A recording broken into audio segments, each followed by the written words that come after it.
पहले ये कहा जा रहा था कि अब चीफ जस्टिस ऑफ पाकिस्तान का ओहदा नहीं होगा, अब सुप्रीम कोर्ट के जज होंगे, चीफ जस्टिस होंगे, चीफ जस्टिस सुप्रीम कोर्ट यानी कि याया आफरीदी, और चीफ जस्टिस आईनी अदालत यानी chief justice federal constitution court, ये 2 चीफ जस्टिस होंगे। चीफ जस्टिस ऑफ पाकिस्तान कोई नहीं होगा। लेकिन अब ये इसमें स्लाइट एक अमेंडमेंट कर दी गई है जिसमें याया आफरीदी के हवाले से ये लिखा गया, नाम उनका नहीं है, लेकिन कहा गया कि जो इनकम्बेंट चीफ जस्टिस हैं सुप्रीम कोर्ट के, उनको चीफ जस्टिस ऑफ पाकिस्तान ही कहा जाएगा। तो ये कल से बहुत उनके ऊपर तनकीद हो रही है कि एक पर्सन स्पेसिफिक चीज़ इसमें क्यों शामिल की गई है, क्योंकि आइंदा जो चीफ जज होंगे, चीफ जस्टिस, वो सुप्रीम कोर्ट के होंगे या फिर वो चीफ जस्टिस जो है वो आईनी अदालत के होंगे, और उनमें से जो सीनियर होगा वो सुप्रीम जुडिशल काउंसिल को हेड करेगा या जुडिशल कमिश्नर ऑफ पाकिस्तान को हेड करेगा। लेकिन याया आफरीदी साहब के लिए ये कहा गया है कि ये चीफ जस्टिस ऑफ पाकिस्तान का ओहदा जो है वो इन्हीं के पास रहेगा।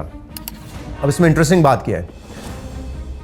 इंटरेस्टिंग बात यह है कि जो पहला मंसूर अली शाह साहब का खत था उसमें उन्होंने कहा था कि एक बड़ा चेंज आने जा रहा है जब जुडिशरी में, तो फुल कोर्ट होना चाहिए और एग्जीक्यूटिव से इस पर डिस्कशन होनी चाहिए कि इतनी बड़ी तब्दीली आ रही है। ऑब्वियसली जुडिशरी स्टेक होल्डर है, तो क्या उनको एतमाद में लिया गया है, कोई डिस्कशन हुई है? तो उन्होंने ये लेटर लिखा था याया आफरीदी साहब को। 8 तारीख का था गालिबन, कोई याया आफरीदी साहब ने जवाब नहीं दिया। शाहजेब खानजादा ने अपने प्रोग्राम में इस खत के हवाले से पूछा था आजम नज़ीर तारर साहब से, लॉ मिनिस्टर से, कि ये उन्होंने खत लिखा है तो आपने क्या कोई मुशावरत की है जुडिशरी से?